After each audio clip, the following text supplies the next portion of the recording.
各位好，又到咗我哋大長噏嘅時間啦。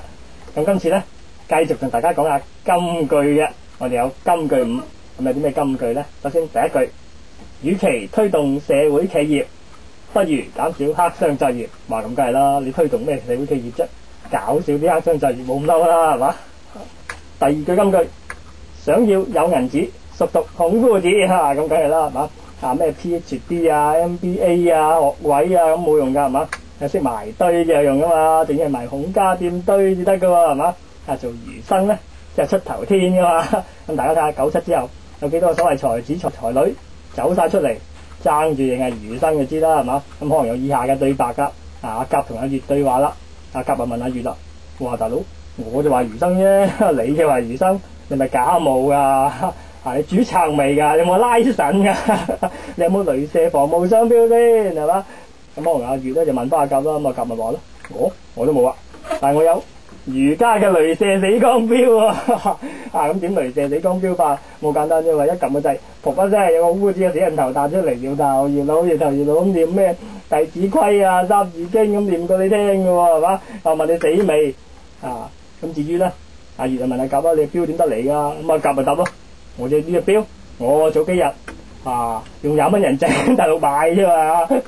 不過有樣嘢我諗極都諗唔明，就點解隻標係居然係Made in Korea 嘅咧？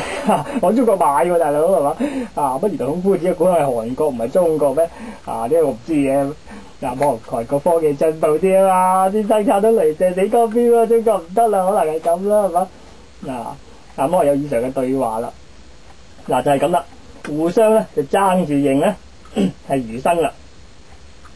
我有儒家嘅雷射死光標㗎，你有冇先咁？咁可能遲啲咧做儒生咧都要俾人問一句啦，標你有冇啊？類似咁啦。咁仲有就係以前啲人咧最中意搭朵㗎嘛，係嘛？又揸住認係咩社團人士啊，又屋企係咩和氣啊、咩警司啊、處長啊諸如此類啊，係嘛？警察啦咁啊。